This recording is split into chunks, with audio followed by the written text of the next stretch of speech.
For 2 years, I have asked myself what my passion is. I remember getting into drawing with my good friend and working pretty hard at it. I thought my passion could be drawing.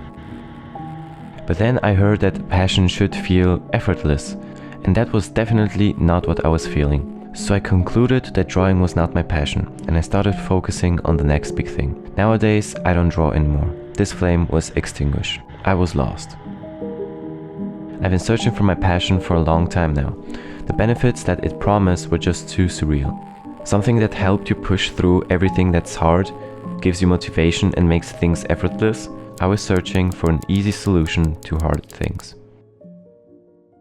Now I know passion does not work this way. After 2 years of soul searching and a lot of help from Dr. K, I found a new perspective on passion. The first thing that I have learned is that passion comes from within. And of course, you heard this many times, but still, we are trying to look for passion in jobs, in education, in hobbies, which are all external things. And we are not 100% wrong by doing that, but we are definitely wrong for searching something that is intrinsic and individualistic in institutionalized systems. We cannot expect from a rigid system like a job to fill out every preference we need. Some lucky people still manage to find their passion in jobs, but that's because their preferences happen to correspond to the job they are doing. So where passion grows is not really only internal or external, it's how well these two things correspond with each other. Now, there are two questions that should arise from this. First, what do I mean by preferences and what do I mean exactly? And second, how can I take these preferences and apply them to my job or a hobby? So there are 4 dimensions that we can look at to find out our preferences. First off, it's spiritual, neurological, physical, and environment. Now, on a spiritual level, we can ask ourselves, how does this activity have to look for me to feel fulfilled? What do I need to do for this to feel like deep internal work? And this can be different for everyone. Spiritually, you can believe in God and you can think that the work you are doing right now is part of His big plan and you are doing something good. Also, if you don't believe in God, you can also think about how your work affects other people and how you actually help them by doing this work. Bro, everyone is driving on my street and now they're walking. Bro, is there a party? Now, on a neurological level, are you more of a guy that likes dopaminergic activities? Are you more of a tinkerer? Do you like creative work? Do you like solving problems? These are the questions you can ask yourself to find out what kind of neurological type you are. Physiological is like, do you like routines? Do you like your day to be dynamic? On a social level, you can ask yourself, do I like to do this alone? Do I like an accountability partner? Do I like to do it with someone? Ask yourself these questions, and when you find the answer to them, you will be able to shape your activity based around how you work best. So the most important question that I can ask myself is, what do I need for my passion to flow properly? Now, let's make an example.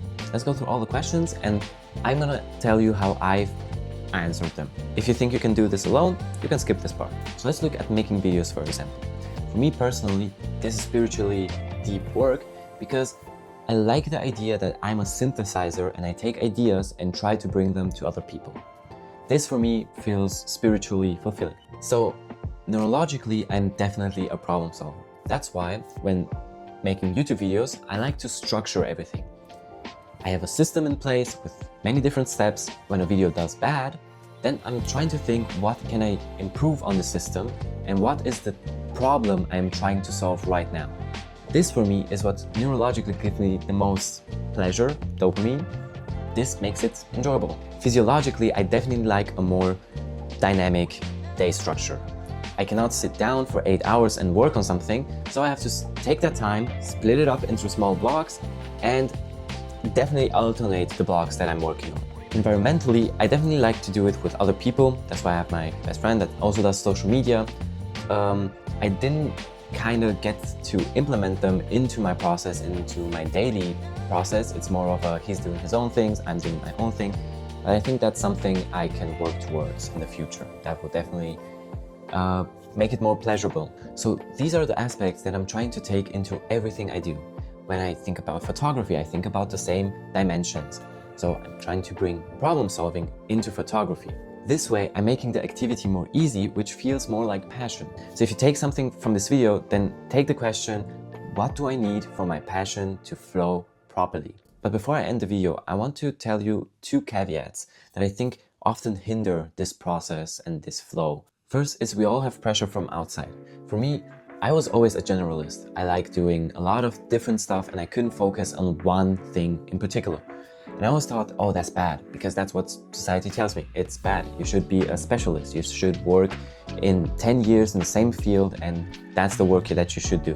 But if you think about passion and what you need for it to feel effortlessly, well, if you're a generalist, then you should live that way. And it's definitely not a wrong thing. There are a lot of creative people and Nobel-winning people that are generalists. So no one can tell you this is better than that one. And this involves many different things. Should I work in the mornings, in the evenings? Should I drink coffee? Should I exercise?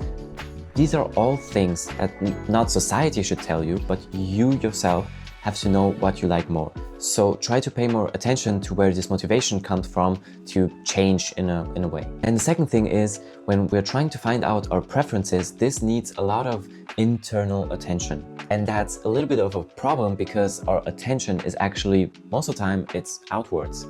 On our phones, on our colleagues, friends, problems that are on the outside, job, education, everything is on the outside. And we very rarely take time to actually look inwards and actually think about our experience and how we felt about it. So the more we externalize our attention, the less we can see these preferences that we have.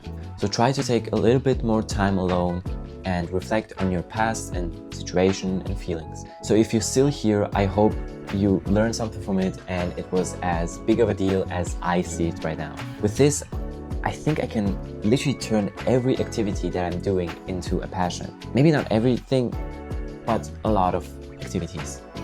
And instead of focusing on what my passion is, I can make every activity feel like it's my passion by making it easier, making it more effortless. Tell me in the comments what you learned in this video and how you're going to implement these ideas. Now go out there and make something new and creative.